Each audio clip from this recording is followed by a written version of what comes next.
Saya seringkali, ini media ya, tidak bisa membedakan mana kota Bandung, mana Kabupaten Bandung, mana Kabupaten Bandung Barat, mana Cimahi.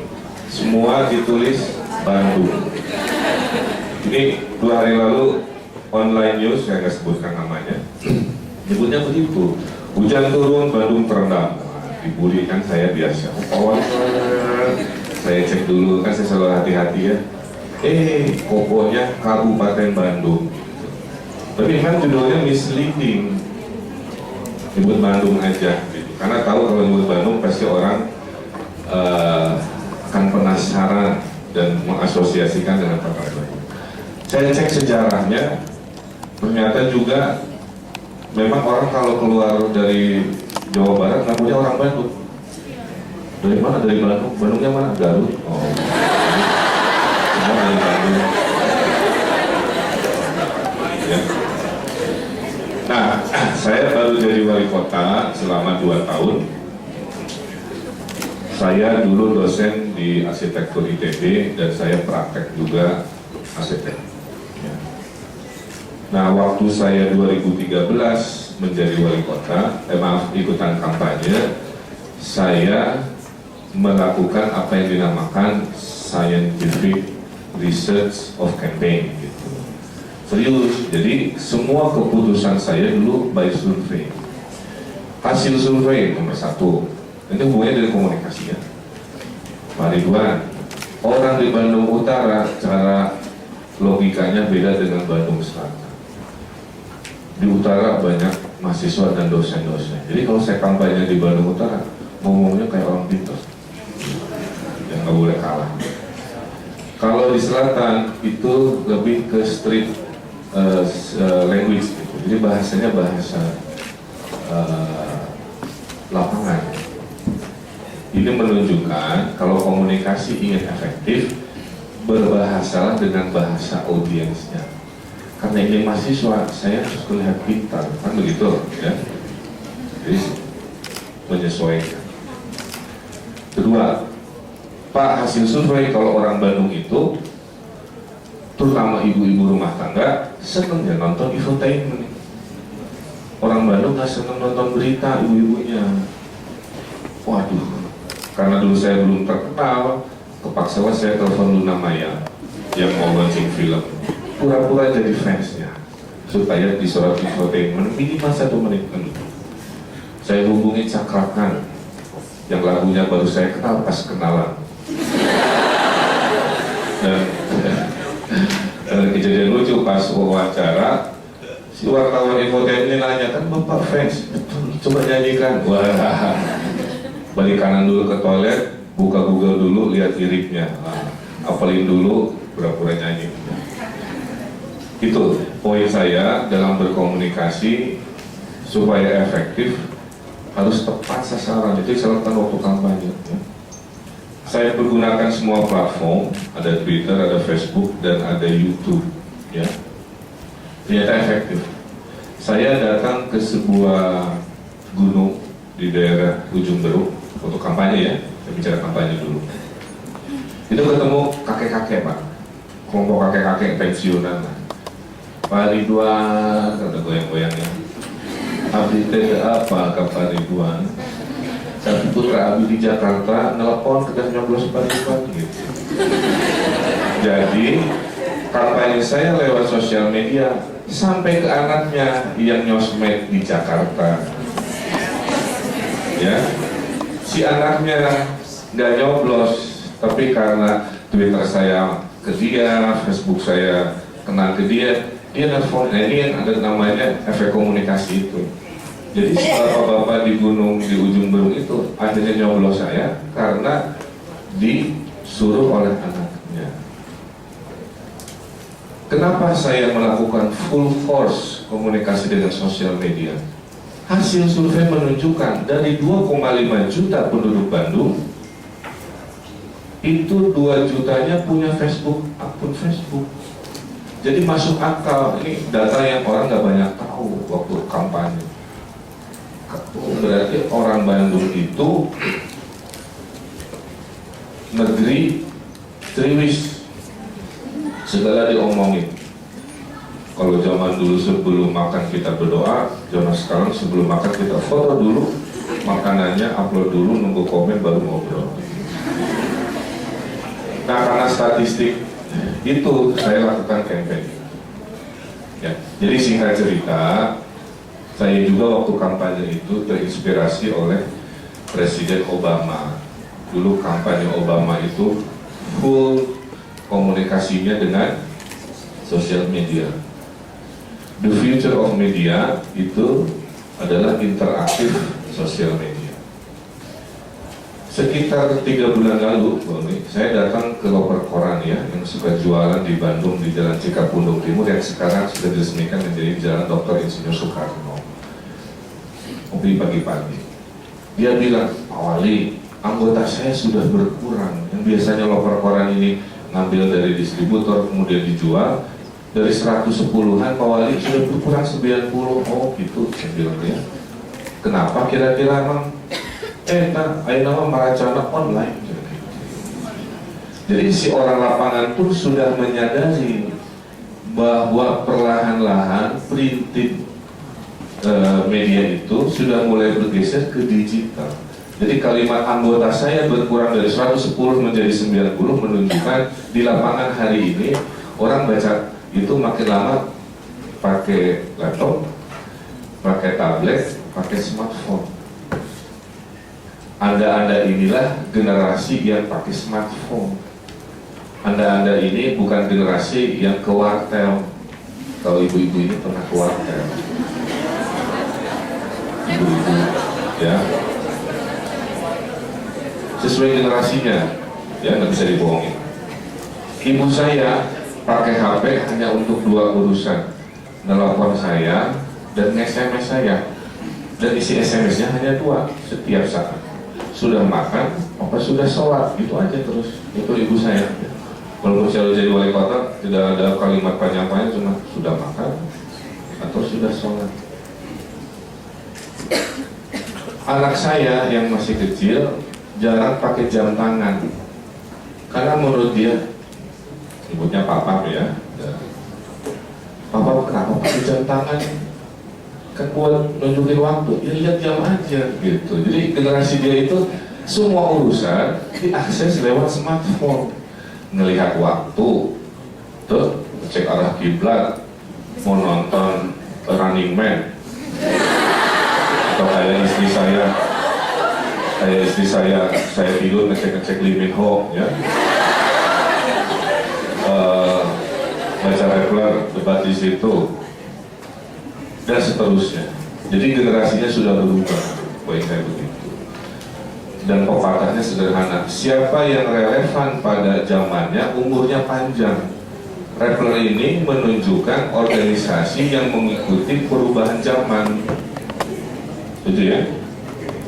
Jadi sekarang gimana caranya para pemenang di masa depan itu adalah orang-orang yang gaul, itu bahasa anak mudanya.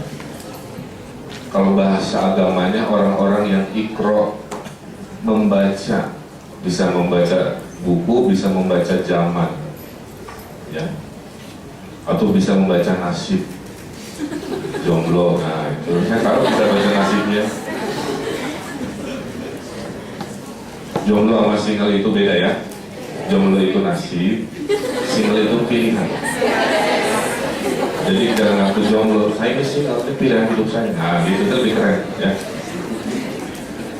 Kembali ke komunikasi tadi, paham ya kira-kira begitu konteksnya. Kalau tidak salah majalah Newsweek juga sudah off-print, kalau tidak salah dia going digital.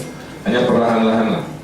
Sekarang media-media Detikcom juga sudah ada, Detik TV, sudah ada e-magazine, ya, majalah yang dibukanya kayak begitu, kayak Flipboard kalau di apps-nya.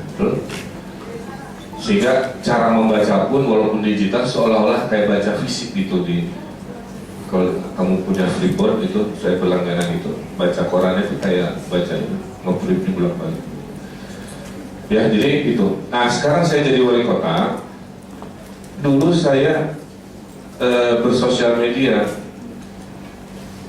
Jadi wali kota masa harus jaim tuh? Saya pergunakan tapi dengan konteks yang berbeda. Sekarang saya akan perlihatkan kamu Google Indonesia Berkebun, coba bisa. Sebelum jadi wali kota, saya juga aktivis sosial, saya mendirikan banyak organisasi. Salah satunya adalah Indonesia Berkebun. Kalau dulu concernnya, kok banyak lahan kosong. Kenapa orang kota stres? Menurut psikolog ya, orang stres itu jarang lihat alam. Ya. Alam itu pohon, ya, air, udara segar, dan seterusnya. Jadi ada hubungannya gini. Mereka-mereka yang sering lihat pohon itu otaknya lebih fokus waktu menghafal ketimbang orang-orang yang jarang lihat pohon. Makanya orang yang di Jatinangor saya pikir lebih pintar karena pohonnya masih banyak. Jadi Jakarta lebih stres gara-gara ya. Kalau kita stres peluklah pohon. Kalau orang Jakarta mungkin peluklah tiang beton atau apa gitu ya. Jadi memang mengaruh ke situ. Kalau kita berdiri di bawah pohon besar, itu oksigen turun.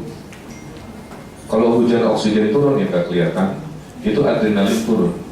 Jadi Bapak Ibu, kalau kamu marahan sama pacarnya, cari pohon besar. Itu perdamaiannya jauh lebih cepat, karena adrenalinnya turun.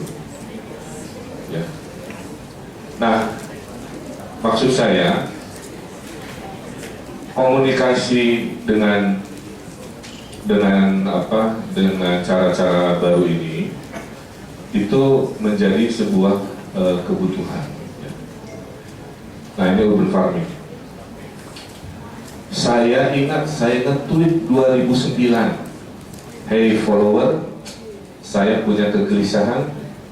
Ini orang kota banyak stres, jarang lihat hijau-hijauan, lahan banyak nganggur, kurang silaturahmi. Gimana kalau kita bikin urban farming movement?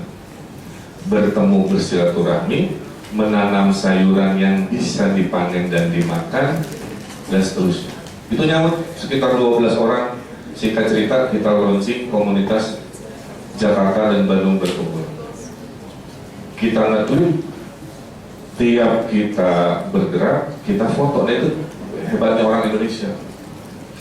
Pas nanam di foto, pas panen di foto, pakai sepatu boot di foto, motong-motong si bayarnya di foto, ya, dan seterusnya. Sehingga 50% foto-foto, 50% nanam. Sebar-sebar. Kalau nggak salah ada YouTube-nya, ini penting. YouTube Indonesia Berkebun. Apa yang terjadi? Si orang Jogja lihat seru juga. Foto-foto orang panen kangkung di Jakarta. Orang Medan lihat juga, seru juga. Akhirnya ngomongin, Pak Ridwan ikutan dong. So, bikin aja di kotanya, kita launching, bikin ini tipsnya, ini apa gitu. Berkembanglah sampai hari ini, dari 2 kota 2009, sekarang sudah 40 kota. Termasuk 4 Jakarta.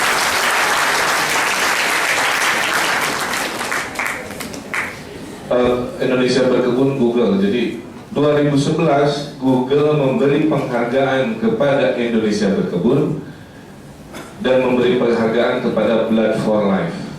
Kalau Blood for Life itu kalau kita panik nyari darah kan suka panik ya, itu diposting nanti membernya akan nyaut, oh saya lagi di lokasi dekat orang yang butuh darah, ya udah saya mampir dulu. Luar biasa itu nolongin orang. Nah itu yang bawah, nah itu atas, nah itu. Sehingga 2011 kami diberi penghargaan social movement oleh media sosial. Nah ini, di 1 menit sebentar. Ada suaranya nggak ada? Tapi bisa dilihat lah, ya. Saking Google itu senang dengan kita dibikinin iklan di TV. Karena dia bilang begini, Mr. Ridwan, di dunia ini orang nyari hiburan ke YouTube, ya. Dia nyari informasi ke Google, dia nyari ini ke Facebook. Tapi kenapa di Indonesia banyak social movement itu berkembangnya karena sosial media? Jadi saya geser tuh kebiasaan negeri rumpi ini, negeri kepo ini, ya, penasaran segala rupa, digeser ke sosial movement. Hasilnya ini goalsnya menghijaukan kota, basis komunikasi dan sosial media sekarang berkembang di mana-mana. Itu cerita nomor satu. Kesimpulannya, kalau saya bisa, adik-adik juga bisa. Ya, karena media sosial itu seperti mobil, dipakai pelan bisa, dipakai ngangkut orang bisa, dipakai nabrak orang juga bisa, dipakai ugal-ugalan juga bisa. Jadi gimana supirnya? Maka kalau sekarang banyak membuli, ada kontroversi hate speech lagi rame, itu karena media sosial ini tidak ada polisinya kecuali nuraninya. Kamu mau maki-maki dengan bahasa kebun binatang, nggak ada yang ngelarang. Maka saya bilang, sosial media tanpa etika itu seperti orang bisa berkendara tapi tidak bisa berlalu lintas. Kebayang sok. Semua bisa nyetir, semua bisa naik motor, tapi lampu merah dibablasin naik trotoar, chaos. Nah itu media sosial. Maka saya bilang perlu ada etika. Nah di sini batasnya, nggak jelas siapa yang menentukan regulasi etika kan? Jadi singkat cerita, zaman sudah bergeser, going digital. Kamu harus menyesuaikan dengan cara baru. Kemudian ingat, sosial media ini hanya alat, bisa untuk kebaikan, bisa untuk keburukan. Pada saat untuk kebaikan, Indonesia Berkebun adalah contoh kecilnya. Dan dalam bikin social movement, saya ingatkan ya, jadilah kaum spesialis, kayak dokter jantung, dokter gigi, dokter mata. Jangan jadi kaum dokter umum atau generalis. Pak, saya senang isunya sosial. Kamu cari cost sosialnya apa? Membantu anak jalanannya, udah fokus ke anak jalanan. Membantu jomblo-jomblo gaul, udah fokus di situ. Ini tergantung tujuannya, kan begitu. Paham ya? Senangnya lingkungan, pilih dan seterusnya. Saya senangnya lingkungan, makanya saya pilih. Ya. Nah sekarang saya sebagai wali kota merasa bahwa media sosial ini penting. Saya bilang ya dalam bahasa Inggris, I don't have media but social media. Itu rumus saya. Saya nggak punya duit kayak konglomerat yang menguasai TV, radio. Saya nggak punya duit. Tapi saya bisa mengontrol media pribadi. Brandnya namanya Ridwan Kamil, kita begitu. Twitter saya 1,2 juta followers. Instagram saya, tadi pagi saya cek 1,7 juta. Ternyata lebih cepat Instagram, saya juga heran. Nah, nanti ada teori di situ. Facebook saya per bulan reachable-nya 20 juta. Jadi, saya kalau ini namanya koran ya, dengan judulnya Pikiran Ridwan Kamil kan gitu ya. Itu opelah saya sudah 1,2 juta kali 1,2 juta kali 20 juta, tambah 20 juta. Jadi saya juga harus hati-hati dengan apa yang saya sampaikan. Publish or perish. Nah, dalam dunia komunikasi itu, pikiranmu kamu tahan, tidak jadi apa-apa, atau pikiranmu kamu tulis. Nah, kelemahan orang Indonesia tidak suka menulis. Jepang itu penduduknya setengah Indonesia, tapi jumlah buku yang dipublikasikan oleh Jepang itu 7 kali lipat dari jumlah buku yang orang Indonesia. Karena di Jepang penting gak penting kita publish or perish tadi. Orang Indonesia serba takut kalau nulis. Sampai profesor saya di ITB itu nulis buku pas sudah pensiun, itu pun ditulisin mahasiswanya. Jadi orang Jepang itu penting gak penting ditulis. Cara membungkus kuaci, bikin bukunya. Cara bikin mochi, sekurang atau penting. Orang Jepang mah penting. Itulah kenapa kita susah nge-stress kultur kita seorang Sunda di sini. Ada nggak referensi buku tentang Sunda yang di mana letak Pajajaran, siapakah Prabu Siliwangi? Ada cuma mencenah gitu. Legendanya begini kan. Kalau orang Arab itu sangat tertib dalam menyusun budaya tulis. Maka hadis ada sahih, ada dhaif ya. Kalau satu yang saksinya pernah berbohong, itu hadis punya potensi tidak valid, saking tertibnya. Maka sampai hari ini kalau ngomongin sejarah Islam, itu detil. Ya, nah itu kelemahan kita, kritikan saya. Jadi saya titip ke Unpad, lahirkan budaya menulis. Sekarang di blog ya. Tapi hati-hati jangan ada yang seliweran di foto itu ya. Going blog ditulisnya jadi go blog gitu. Jadi dengan bangga ada jempol lagi di atasnya. Guru-guru go blog gitu. Maksudnya going blogging gitu. Ya maaf ya. Jadi publish or perish ini penting. Nah, ingat, media sosial ada keterbatasan. Twitter itu untuk percakapan. Jadi kamu nggak bisa curhat panjang-panjang di Twitter. Makanya ada cool tweet. Kalau mau curhat panjang-panjang itu di Facebook dan seterusnya. Nah, sekarang kita lihat. Ini adalah Twitter saya. Saya sependek mungkin dan saya gunakan Twitter untuk bercakap-cakap. Pak Wali, kenapa ini kotor? Saya jawab. Pak Wali, kenapa katanya hanya taman saja? Wah, saya debat panjang. Ada haters, ada yang bully-bully dan seterusnya. Ya. Saya gunakan hanya untuk itu. Dulu saya senang bercanda di Twitter. Tapi makin kesini Twitter banyak digunakan untuk hate speech, bully-membuli. Akhirnya saya nggak banyak bergurau lagi di Twitter. Jadi saya serius aja. Dulu saya sangat humoris di Twitter. Nah ini yang cowok-cowok ya, ini ada rumusnya nih. Perempuan itu menyenangi lelaki humoris. Okay? Itulah kenapa pelawak-pelawak kayak Sule, istrinya cantik-cantik. Kiwil istrinya 2. Parto juga. Ya. Jadi native dari sana. Jadi kalau wali kotanya humoris karena istrinya cantik. Oke, jadi Twitter saya pakai untuk percakapan, untuk yang serius, campaign. Sekarang ke Facebook. Kalau Facebook, saya gunakan sebagai posting agenda harian. Hari ini saya belusukan, hari ini saya kampanye untuk anti rokok, saya ini gitu. Oke. Kalau Instagram, nah ini ya, saya amati juga konsumennya itu beda, Bang Nik. Kalau Twitter itu rata-rata dewasa dan dominasi lelaki, follower saya ya, yang saya amati. Dan terlalu serius dan cenderung kasar muncul di situ. Kalau di Facebook itu range-nya sampai ke aki-aki dari mini ya. Dan komennya relatif tidak sekasar sebebas Twitter. Karena Facebook sekarang punya policy nggak boleh nama palsu tuh, terus nama asli. Jadi nggak boleh misalkan Galih Cinta Ratna nama akunnya.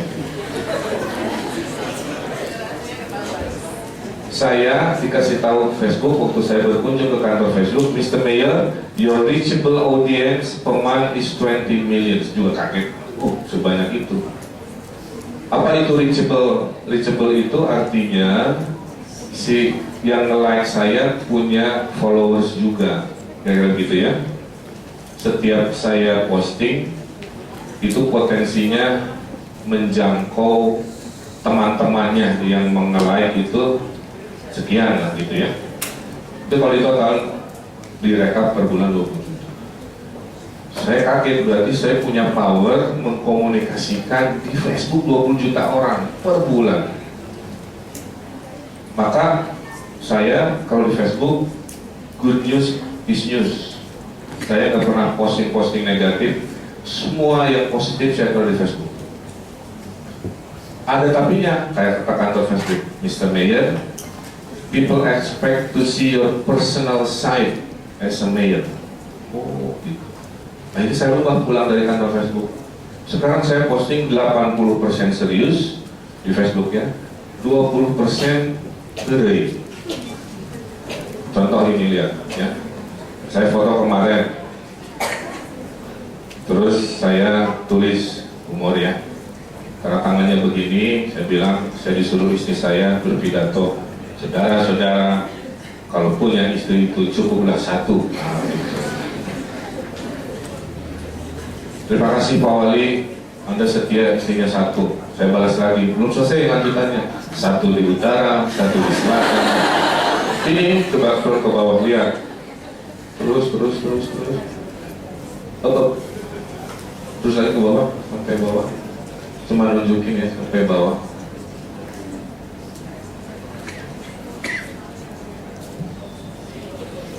Jangan dibuka percakapannya, back to fotonya. Saya cuma mau liatin reachable-nya. Nah, di situ ada nggak? Coba klik fotonya.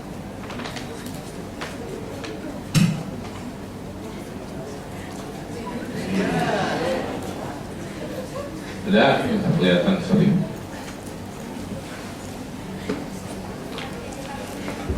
Nah, intinya yang komen di sini lebih dari 2000 komen. Oke.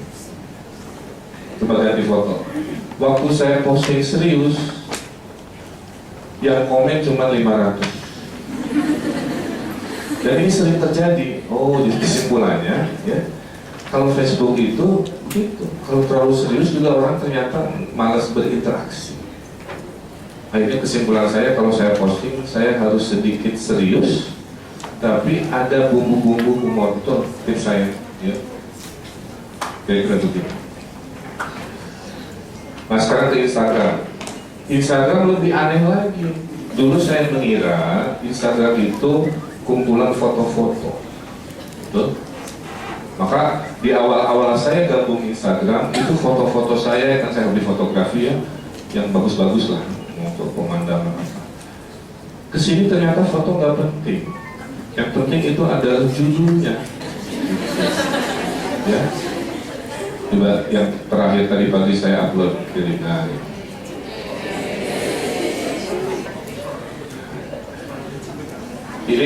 Ini saya posting supaya orang terhipnotis dengan positif posting gitu ya. Dan balik lagi mas, saya mau baca judulnya. Saya kasih judul ya. Separuh aku dirimu, kalau itu Ariel saya bilang. Kalau saya separuh gajiku diambilmu. Itu lagu bayar 2 kali. Ini tuh hanya begitu aja, itu lebih dari 1000 ya dalam 5 menit. Orang mengira ini loadingnya kok lama, kuota saya habis, kan saya pakai kuota gitu ya. Nah itu akhirnya, jadi kesimpulannya, Pak Wali kenapa sih aktif di sosial media? Because I don't have media except my social media. Saya pernah dengan media ya, saya amati gitu. Waktu PKL di Kepatihan masih banyak, saya dibully juga di halaman 1 nih. Pemkot Bandung kalah oleh PKL, gagah, bold gitu. 4 bulan saya beresin PKL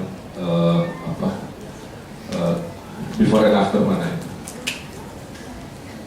Saya berharap ada berita kan, Pemkot menang atau apa, enggak. Si wartawan itu wawancara si PKL nya, dikutip, jadi kan judul halaman 1 juga, tapi judulnya Wali Kota paling kejam dalam sejarah Bandung. Jadi PKL nggak diberesin di negatif, PKL diberesin saya negatif supaya dibaca. Karena saya nggak bisa mengontrol editorial itu, disitulah saya merasa pentingnya saya punya media sosial untuk membalance berita-berita yang tidak diminati oleh mainstream media. Saya imbangi.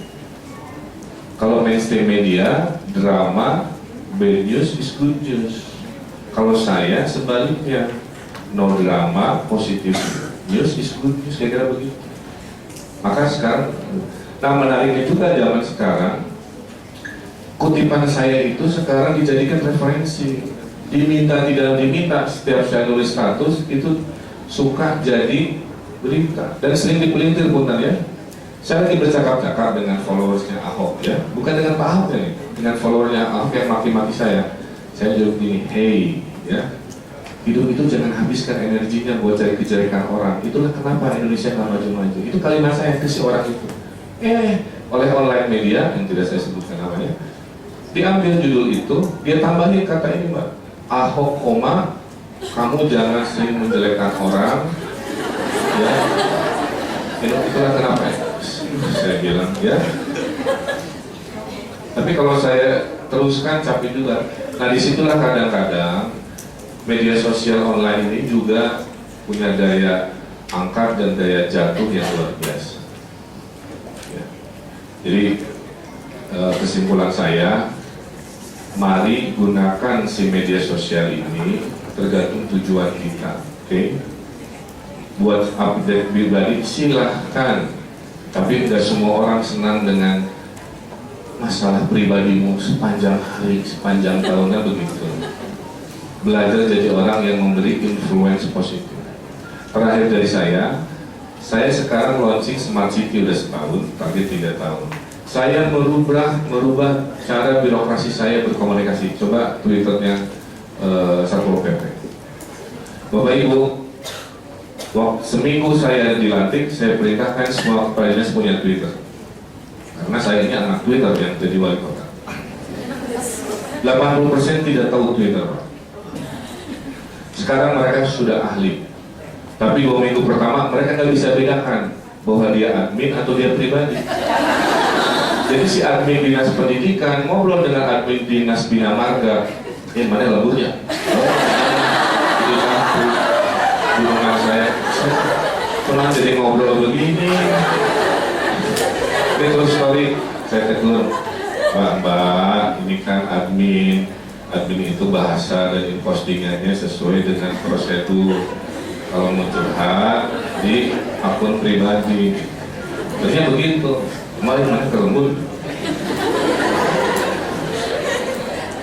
Revolusi kedua, Mbak Uni, saya wajibkan semua dinas saya kalau bekerja posting foto. Kenapa? Dulu saya sering dibohongin. Itu beresin PKL, siap Pak, sudah beres selesai. Padahal saya di tempat lokasinya, main siap-siap aja. Terus saya berhentikan orang. Kan dulu kebiasaan asal bapak senang. Oh, saya bilang kalau saya dilapori, saya nggak yakin ya. Maka no picture hoax itu saya pakai sih. Mulai sekarang kalau kerja kamu harus lapor pakai foto. Maka tukang gorong-gorong sekarang foto dulu. Kalau mau lapor Pak Wali, Ibu Lurahnya kalau gerakan pungut sampah foto dulu dan seterusnya. Jadi kalau Bapak Ibu mahasiswa datang ke Bandung lihat Satpol PP, kejar-kejar sama bencong, ketangkap terus selfie dulu, itu sudah melaksanakan tugas mereka. Atau Satpol PP cakar-cakaran sama monyet di doger monyet, berhenti dulu di foto, upload di Twitter, cakar-cakaran lagi, itu sudah melaksanakan tugas mereka. Ya. Jadi jangan kaget, itu budaya baru. Sebelum dinas saya menggunakan Twitter, ribuan komplain ke akun saya, Ridwan Kamil. Hari ini saya hitung hanya belasan komplain, dulu ribuan, ini terus saja. Karena orang Bandung sudah tahu kalau komplain ketidaktertiban Satpol PP, pohon tumbang apa ke dinas taman, lain-lain sudah terdistribusi, Pak. Ya. Itulah poin saya, sosial media untuk perubahan. Karena posisi saya wali kota, saya gunakan media sosial ini untuk mereformasi birokrasi saya untuk berkomunikasi. Alhamdulillah berita baiknya, bulan depan kalau tidak ada halangan, kinerja birokrasi Pemkot Bandung dari dulunya terburuk nilainya 48 dan duduknya di belakang, sebagai rapor. Tahun ini kita melompati 500 kota kabupaten menjadi terbaik se-Indonesia nilai 80.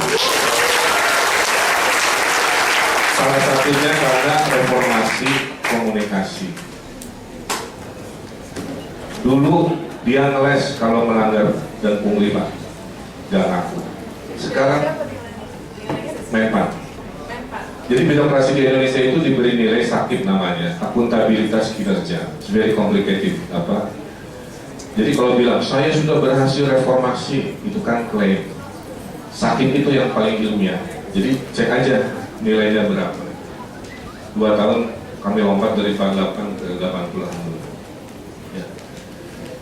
Nah jadi birokrasi ini sekarang mengalami perubahan, kulturnya saya bawa ke situ.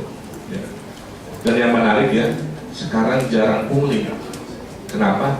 Karena orang Bandung sekarang Mbak pinter kalau dia dipungli ya, itu pelan-pelan motret ini, nggak dibalut, akor ke saya datangin sebagai sampling. Kamu, saya bilang pelayanan udah cemberut, udah ini, mungli ya, bapak nggak ngaku, ini fotonya, akhirnya ngaku gara-gara begitu. Sehingga Pemkot Bandung sekarang tahu birokrasinya, mereka itu mudah dilaporkan oleh digital, gitu. Di dunia digital ini merubah persepsi bahwa you are being watched by your own citizen, itu penting. Orang Bandung sangat interaktif dan seterusnya. Ya. Saya kira mungkin pengantar saya itu ya untuk menunjukkan bahwa Anda yang mahasiswa hidup di generasi digital, gunakanlah dunia baru ini untuk sesuatu yang lebih mulia, ya, untuk sesuatu yang lebih luar biasa. Kalau bisa mengubah dunia dengan cara-cara seperti itu. Dan saya sampaikan, saya sedang melakukan indeks kebahagiaan di Kota Bandung, dan ternyata menurut survei indeks kebahagiaan naik kalau banyak silaturahmi. Silaturahmi ada 2, silaturahmi fisikal, ketemu kayak begini, ada silaturahmi virtual atau digital, itu penting. Makanya tidak ada orang Bandung yang tidak punya grup, pasti punya BBM grup, pasti punya WhatsApp grup, pasti punya reuni grup, SD, SMP, SMA. Ada hobi grup, hobi burung, hobi sepeda, hobi belanja, hobi apa. Itu orang Bandung tinggi sekali indeks digital di situ. Makanya indeks kebahagiaan naik karena fisikal saya banyakin taman juga ya, sehingga bertemu secara fisik. Makanya sekarang susah cari orang Bandung cemberut, kecuali dia banyak hutang, atau ditikung teman, atau skripsinya bak-dua terus. Nah, terima kasih.